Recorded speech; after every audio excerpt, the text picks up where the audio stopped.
has here, Jennifer Lee.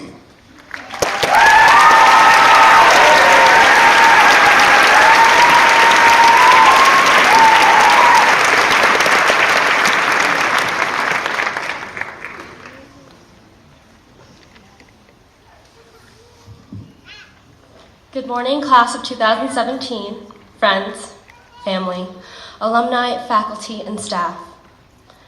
I think the truest testament to my generation's utter dependence on technology would be the fact that my first resource in writing this speech was, of course, Google. In doing so, I discovered the following commencement speech cliches. To emphasize greed and egocentrism, this is our day. The future belongs to us. To state the obvious, today is not the end of our journey, but its beginning.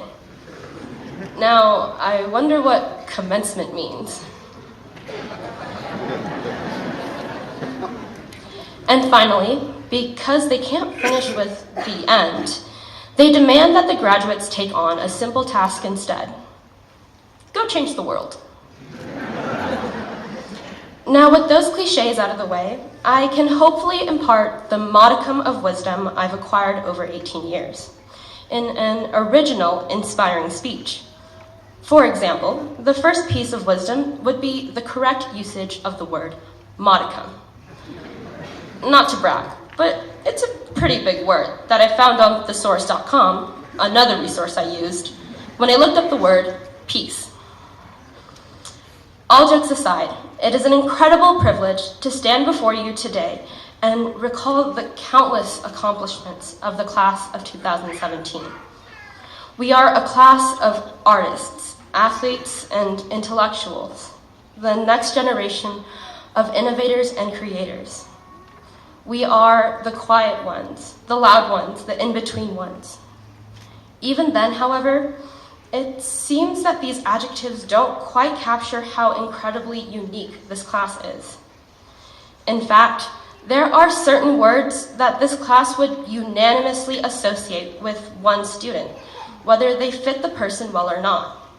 Words like ochre, shot put, or British. Though I guess you could associate that last one with two students. And that's exactly the thing. This class represents not only a diversity of backgrounds and beliefs, but a diversity of passions and interests. The Academy has taken these very characteristics and transformed each into an opportunity to learn and grow. It takes these meaningless words and puts new, individualized meaning to them. In my time here, I came to the realization that empathy is not just an emotional understanding, but an intellectual one as well. Just because I believe ardently in my causes doesn't make someone else wrong or a bad person if he or she disagrees. In an age where it feels like lines are arbitrarily drawn and people are divided by the most superficial attributes, the Academy has taught each and every one of us to embrace this diversity instead of being separated by it. I also learned that compassion isn't just kindness, it's awareness. Compassion is the ability to look beyond yourself and ask how someone else's day is going instead of expecting that someone ask you first. Academy students realize this because there is something so incredibly special about the relationships we develop as students here. This is a school where we grew up, developed our minds and our relationship to the world. We experienced the innocence of the early years in 6-7, the discomfort, regret, and awkwardness of the years in 8-9, the tribulations and ultimate triumph of our years in 10-12. And of course, what makes our time here even more memorable is the tireless, dedicated work of all the faculty and staff who show up every day to make this experience possible. We would have never learned these invaluable lessons without them.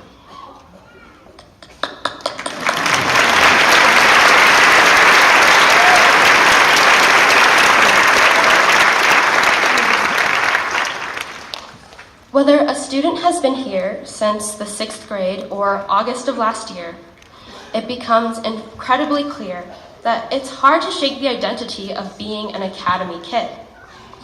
We find that just as Albuquerqueans depend on the Sandias to orient themselves, Academy kids find ourselves innately bound to this campus. And in spite of whatever changes are to come in the years ahead, I'm positive each and every one of us will retain a memory that's tied to this campus, whether it's planted out on the mesa or paved into the red brick path. That is, those changes will undoubtedly come, but they won't change the sacred bond we've forged in this school.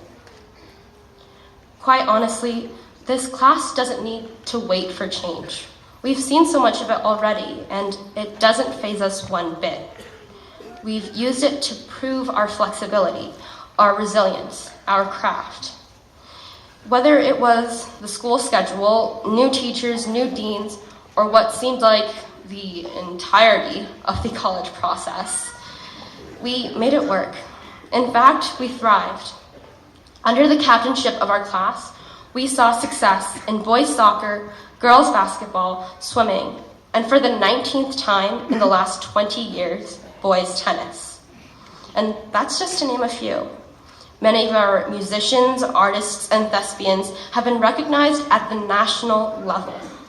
We have students exploring the furthest reaches of the United States and the globe, representing ourselves in 38 states, Washington, D.C., and 2 other countries. Since the 6th grade, this class has seen the rise of the smartphone, a rover sent to Mars, and even survived the supposed apocalypse of 2012. Simply put, we've adapted. In this flexibility, we as a class have shown exactly what we're capable of. Frankly, I'm excited to see what this class can do, and I hope you are too. Don't be surprised if you see us on the news in a few years, and still again in 20. Some may label our lofty aspirations as mere dreams, the stuff of fantasy and a footloose imagination.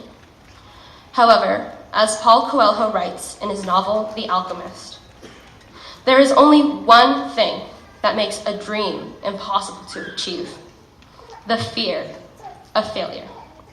Which is really interesting, because fear is not a word I associate with this class. Instead, there is another that perfectly captures our mindset: fearless. Thank you, and congratulations to the class of 2017.